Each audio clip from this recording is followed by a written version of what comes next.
अस्सलामु अलैकुम वरहमतुल्लाहि वबरकातुहू। मेरे प्यारे आका अलैहिस्सलातु तस्लीम के प्यारे दीवानों, खातून जन्नत हजरत फातिमा ज़ोहरा रदियल्लाहु तआला की कनीज़ों। हिकायत नंबर 1। हजरत हव्वा। अल्लाह ताला ने जन्नत को पैदा किया तो हजरत आदम अलैहिस्सलाम को जन्नत में ठहराया। आप जन्नत में अकेले थे। एक बार अल्लाह ताला ने हजरत आदम अलैहिस्सलाम पर नींद गालिब कर दी और वो सो गए। अल्लाह रब्बुल इज्जत ने फिर आपकी दाईं पसली में से एक पसली को निकाला और उससे हजरत हव्वा को पैदा फरमाया और हजरत आदम अलैहिस्सलाम की निकाली हुई पसली की जगह गोश्त से भर दी गई। हजरत आदम अलैहिस्सलाम की जब आंख खुली, आपने सर के पास हजरत हव्वा को बैठा हुआ पाया। आपने पूछा, तुम कौन हो? अर्ज किया, मैं एक औरत हूं। आपने फरमाया, तू क्यों पैदा की गई? अर्ज किया, इसलिए कि आप मुझसे सुकून पाएं और मैं आपसे। फरिश्तों ने पूछा, ए आदम, इसका नाम क्या है? फरमाया, हव्वा। फरिश्तों ने पूछा, ये नाम क्यों है? फरमाया, इसलिए कि ये है, यानी जिंदा से पैदा की गई है। सबक। औरत को खुदा ताला ने मर्द के सुकून के लिए पैदा फरमाया है और मर्द को औरत के सुकून के लिए। चुनांचे अल्लाह रब्बुल इज्जत कुरान मुकद्दस में इरशाद फरमाता है, मफहूम और उसकी निशानियों में से ये है कि तुम्हारे लिए तुम्हारी जीन्स से जोड़े बनाए कि इनसे तुम आराम पाओ। मालूम हुआ कि मियां बीवी को अल्लाह ताला ने एक दूसरे के लिए सुकून की खातिर पैदा फरमाया है और ये सुकून उसी वक्त हासिल हो सकता है जब बीवी अपने मियां को मियां और मियां अपनी बीवी को बीवी समझे। और अगर बीवी भी मियां बनने लगे और कहने लगे कि मैं भी मर्द के कांधे से कांधा मिलाकर चलूंगी, तो फिर सुकून का हासिल होना मुश्किल है। नई तहजीब का नक्शा आया है, मियां बीवी है और बीवी मियां है। बराबर मर्द के औरत को समझे, बराबर मर्द के जमी को कह रहे हैं ये आसमां है। इसी तरह आजकल के कुछ मर्द भी ऐसे हैं जो देखने में मियां नहीं नजर आते। चुनांचे एक लतीफा भी सुन लीजिए। एक डांसर ने कमाल का डांस किया। कुर्सी पर बैठकर एक शख्स ने दाद देते हुए कहा, वाह रे लड़की, कमाल कर दिया तूने। दूसरा शख्स जो इस शख्स के पास बैठा था बोला, अरे वो मेरा बेटा है। पहले शख्स ने माफी मांगते हुए कहा, मिस साहिबा माफ कीजिए। दूसरा फिर बोला, अरे मैं तो उसका बाप हूं। फरमाइए, ऐसे जोड़ों में मियां बीवी का फर्क ही कुछ न हो तो सुकून पैदा कहां से होगा? नई तहजीब का दूल्हा भी आता है नजर दुल्हन, नई तहजीब का दूल्हा भी नजर आता है दुल्हन।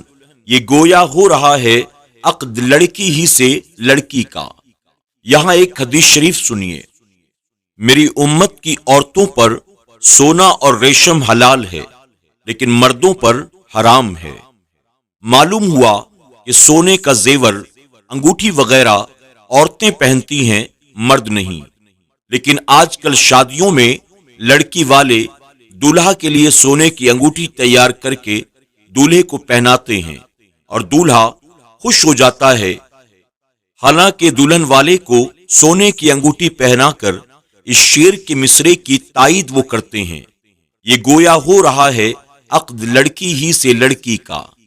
ये भी मालूम हुआ कि औरत की पैदाइश पसली से हुई है और हुजूर अकरम सल्लल्लाहु अलैहि वसल्लम ने फरमाया कि औरत की पैदाइश पसली से हुई है और पसली टेढ़ी होती है।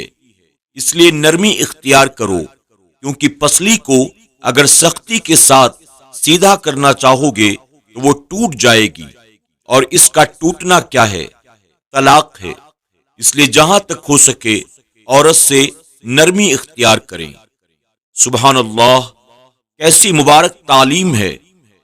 اگر اسی ایک حدیث شریف پر عمل ہو جائے تو آئے دن کے طلاق کے جھگڑے ختم ہو جائیں گے۔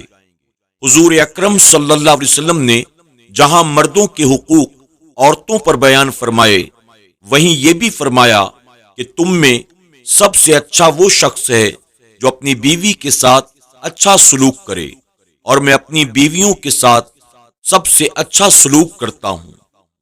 مرد کا درجہ اگرچہ عورت سے بڑا ہے، لیکن عورت کے حقوق بھی مردوں پر بہت ہیں۔ ایک آدمی کی بیوی مر گئی، وہ کہنے لگا، بھائیوں، میری بیوی ہی نہیں مری، میرا باورچی بھی مر گیا، میرے گھر کا محافظ بھی مر گیا، میری دھوبن بھی مر گئی، میری باورچن بھی مر گئی، میرے بچوں کی آیا بھی مر گئی۔ گویا یہ سارے کام ایک بیوی کیا کرتی تھی۔ اس لیے اسلام نے عورتوں سے حسن سلوک کا درس دیا ہے۔ چاہتا ہے چین وہ اطمینان گر، چاہتا ہے چین وہ اطمینان گر، چل رسول اللہ کی تعلیم پر۔ حکایت نمبر 2، اقلیمہ۔ اقلیمہ حضرت آدم علیہ السلام کی صاحبزادی ہیں۔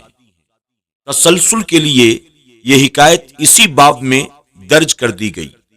حضرت حوا کے حمل سے ایک لڑکا اور ایک لڑکی پیدا ہوتے تھے، اور ایک حمل کے لڑکے کا دوسرے حمل کی لڑکی کے ساتھ نکاح کیا جاتا تھا، اور چونکہ آدمی صرف حضرت آدم علیہ السلام کی اولاد ہی میں سے تھے، اس لیے آپس میں نکاح کی کوئی اور صورت نہ تھی۔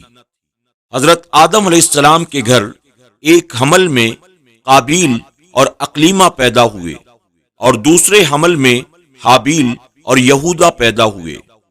قابیل کی بہن اقلیمہ حابیل کی بہن یہودا سے زیادہ خوبصورت تھی۔ حضرت آدم علیہ السلام نے اسی دستور کے مطابق قابیل کا نکاح یہودا سے، جو حابیل کے ساتھ پیدا ہوئی تھی، کرنا چاہا، تو قابیل اس پر راضی نہ ہوا۔ اقلیمہ چونکہ بہت زیادہ خوبصورت تھی، اس لیے اس کا طلبگار ہوا۔ حضرت آدم علیہ السلام نے فرمایا، وہ تیرے ساتھ پیدا ہوئی ہے، لہذا وہ تیری بہن ہے، اس کے ساتھ تیرا نکاح حلال نہیں۔ وہ کہنے لگا، یہ آپ کی اپنی رائے ہے، اللہ کا یہ حکم نہیں۔ آپ نے فرمایا، تو تم دونوں قربانیاں لاؤ، جس کی قربانی مقبول ہو جائے وہی اقلیمہ کا حقدار ہے۔ اس زمانے میں جو قربانی مقبول ہوتی تھی، آسمان سے ایک آگ اتر کر اس کو کھا لیتی تھی۔ قابیل نے ایک انبار گندم یعنی گیہوں کا، اور حابیل نے ایک بکری قربانی کے لیے پیش کی۔ آسمانی آگ نے حابیل کی قربانی کو لے لیا اور قابیل کے گندم کو چھوڑ دیا۔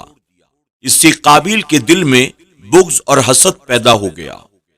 حضرت آدم علیہ السلام حج کے لیے مکہ معظمہ تشریف لے گئے تو قابیل نے حابیل سے کہا، میں تجھ کو قتل کر دوں گا۔